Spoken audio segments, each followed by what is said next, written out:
आवारा मसीहा भाग 4। इन शरारतों के बीच कभी कभी यह भी देखा जाता कि दलपति गैर हाजिर हैं। पुकार उठती, कहाँ गए शरद्दा? यही तो थे। कहाँ थे? कुछ पता न लगता, परंतु जब खोज खोज कर सब थक जाते तो न जाने कहाँ से आकर वह स्वयं हाजिर हो जाता। बच्चे उसे घेर लेते और पूछते, कहाँ चले गए थे? तपोवन।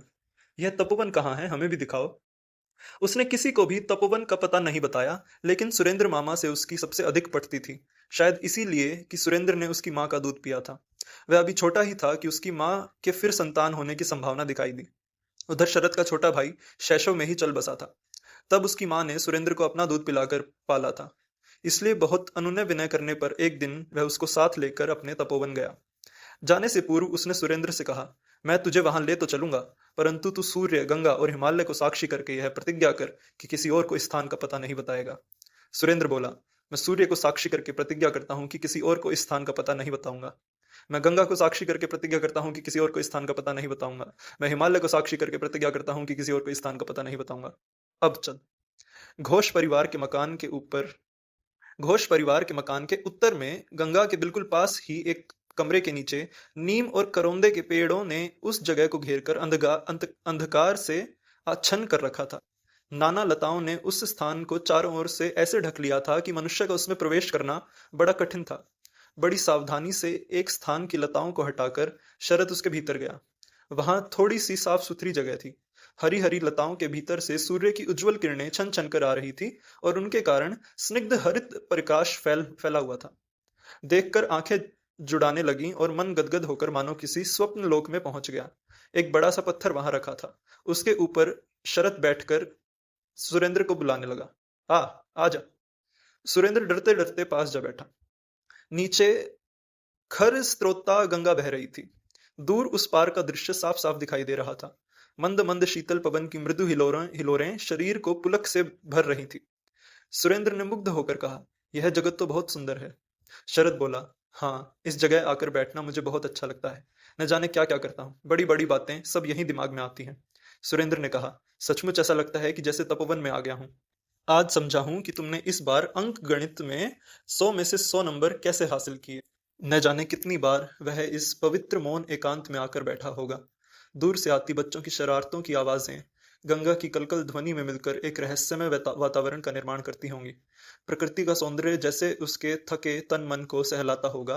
और तब उसने मन ही मन प्रतिज्ञा की होगी, मैं सूर्य, गंगा और हिमालय को साक्षी करके प्रतिज्ञा करता हूँ कि मैं जीवन भर सौंदर्य की उपासना करूंगा, कि मैं जीवन भर अन्याय के विरुद्ध लड़ूंगा, कि मैं कभी छोटा काम नहीं करूंगा।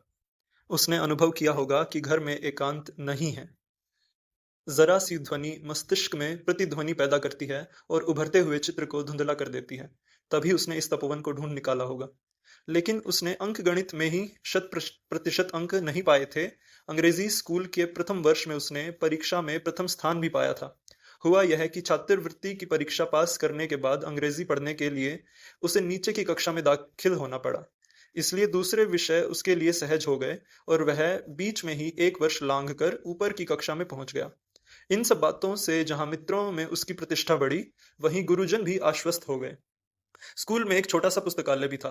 वहीं से लेकर उसने उस युग के सभी प्रसिद्ध लेखकों की रचनाएं पढ़ डाली। युग संधि के उस काल में जब कर्ता लोग चंडी मंडप में बैठकर चौपड़ को लेकर शोर मचाते, तब किशोर वय के लोग चोरी चोरी बंकिम रविंद्र की पुस्तकों के पन्ने पलटते। लेकिन शरत केवल पढ़ता ही नहीं था, उसको समझने और आसपास के वातावरण का सूक्ष्म अध्ययन करने की सहज प्रतिभा भी उसमें थी। वह हर वस्तु को करीब से देखता था। उस दिन अवकाश प्राप्त अध्यापक अघोरनाथ अधिकारी स्नान के लिए गंगा घाट की ओर जा रहे थे। कपड़े उठाए पीछे पीछे चल रहा था शरद। एक टूटे हुए घर के भीतर से एक स्त्री के धीरे धीरे रोने का करुण स्वर सुनाई दिया। अधिकारी महोदय ठिठक गए। बोले, यह कौन रोता है, क्या हुआ इसे? शरद ने उत्तर दिया, मास्टर मुशाई, इस नारी का स्वामी अंधा था। लोगों के घरों में कामकाज करके यह उसको खिलाती थी। कल रात इसका वह अंधा स्वामी मर गया। वह बहुत दुखी है। दुखी लोग बड़े आदमियों की तरह दिखाने के लिए जोर जोर से नहीं रोते। उनका रोना उनका रोना दुख से विदीर्ण प्राणों का क्रंदन होता है। मास्टर मुशाई, यह सचमुच का रोना है। छोटी आयु के बालक से रोने का इतना सूक्ष्म विवेचन सुनकर अघोर बाबू विस्मित हो उठे। वे कलकत्ता रहते थे। लौटकर उन्होंने अपने एक मित्र से इस घटना की चर्चा की। मित्र ने कहा, जो रुदन के विभिन्न रूपों को पहचानता है वह साधारण बालक नहीं है। बड़ा होकर वह निश्चय ही मनस्तत्व के व्यापार में प्रसिद्ध होगा। लेकिन गांगुली परिवार में उसकी इस सहज प्रतिभा को पहचानने वाला कोई नहीं था। इस घोर आदर्शवादी परिवार में केवल एक ही व्यक्ति ऐसा था जिस पर नवयुग की हवा का कुछ प्रभाव हुआ था। वे थे केदारनाथ के चौथे भाई अमरनाथ। वे शौकीन तबीयत के थे, कबूतर पालते थे और उस युग में कंघा, शीशा और बुश ब्रुश इत्यादि का प्रयोग करते थे। सिर पर अंग्रेजी फैशन के बाल भी रखते थे। घर के बालक उनके इस रूप पर मुग्ध थे। मुग्ध होने का एक और भी कारण था। दफ्तर से लौटकर वे रोज उन्हें कुछ न कुछ देते थे, जैसे पेपरमिंट की गोलियां इत्यादि। लेकिन इसी कारण बड़े भाई उनसे अप्रसन्न थे और इसी कारण एक दिन चोटी रखकर शेष बाल उन्हें कटा देने पड़े थे। पढ़ने में भी उनकी रुचि कम नहीं थी। बंकिम चंद्र के बंग दर्शन का प्रवेश उन्हीं के द्वारा गांगुली परिवार में हो सका था। यह बंग दर्शन बंगला साहित्य में नवयुग का सूचक था। गांगुली लोगों के हाली शहर से बंकिम चंद्र का काठालपाड़ा दूर नहीं था। उस गांव की एक लड़की इस परिवार में वधू बनकर भी आई थी, लेकिन घर का जोगी जोगना आन गांव का सिद्ध। ये कोई मुहावरा है। बंकिम चंद्र की यहां तनिक भी प्रतिष्ठा नहीं थी। नवयुग के संदेश वाहक होने के नाते इस कट्टर परिवार में अगर थी तो थोड़ी बहुत अप्रतिष्ठा ही थी। लेकिन फिर भी अमरनाथ चोरी छिपे बंग दर्शन लाते थे। उनसे यह भुवन मोहिनी के द्वारा मोतीलाल के पास पहुंचता था और वहां से कुसुम कामिनी की बैठक में। दुर्भाग्य से अमरनाथ बहुत दिन तक जी नहीं सके। बच्चों को अपार व्यथा में डुबोकर वे छोटी आयु में ही स्वर्गवासी हो गए। उनकी कमी किसी सीमा तक मोतीलाल और कुसुम कामिनी ने पूरी की। कुसुम कामिनी सबसे छोटे नाना अघोरनाथ की पत्नी थी। छात्रवृत्ति परीक्षा पास करके स्वयं उन्होंने ईश्वरचंद्र विद्यासागर के हाथों से पारितोषिक पाया था। जैसा कि होता आया है, तब भी स्त्रियों का मुख्य कार्य था रसोई का जुगाड़ करना और घर गृहस्थी के दूसरे कार्य संभालना। उससे समय बचा तो जीवन को जीवंत बनाने के लिए कलह करना या सोना, फिर जागने पर परनिंदा में रस लेना। लेकिन कुसुम मोहिनी इन सब कामों को नहीं करती थी। जिस दिन उनकी रसोई बनाने की बारी नहीं होती थी, उस दिन उनकी बैठक में या ऊपरी छत पर एक छोटी मोटी गोष्ठी होती थी। उसमें वे स्वयं बंग दर्शन के अतिरिक्त मृणालिनी, वीरांगना, ब्रजांगना, मेघनादवध और नील दर्पण पढ़कर सुनाती थी। उनका स्वर और पढ़ने की शैली इतनी मर्मस्पर्शी थी कि सभी निस्पंद हो उठते थे।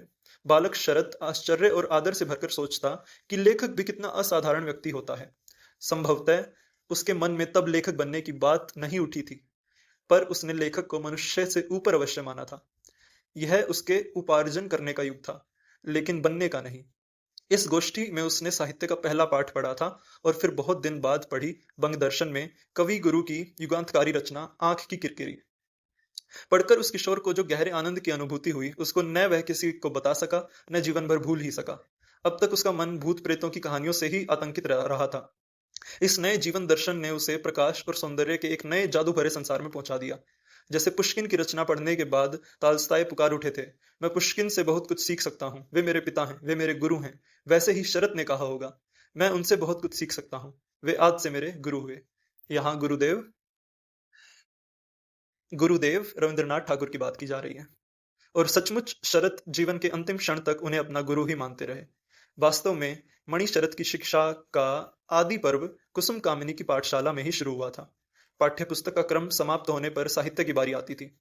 शैशव से लेकर यौवन के प्रारंभ होने तक इस क्रम में कोई व्यवधान नहीं पड़ा। अपराजय कथा शिल्पी शरद चंद्र के निर्माण में कुसुम कामिनी का जो योगदान है, उसे कभी नहीं भुलाया जा सकेगा। इस गोष्ठी में अचानक एक दिन क्रांति हो गई। एक नए स्रोत से आकर उस दिन रविंद्रनाथ की कविता प्रकृतिर प्रतिशोध का स्वर गूंज उठा। पढ़ने वाले थे उसी परिवार के एक व्यक्ति। वे बाहर रहकर पढ़े थे। इस परिवार में वर्जित संगीत और काव्य में उनकी दिलचस्पी थी। उस कविता को सुनने के लिए उन बंधु ने परिवार के सभी नारियों को इकट्ठा किया था। किसने कितना समझा पता नहीं, लेकिन शरद की आंखों में आंसू आ गए। उन्हें छिपाने के लिए वह उठकर बाहर चला गया।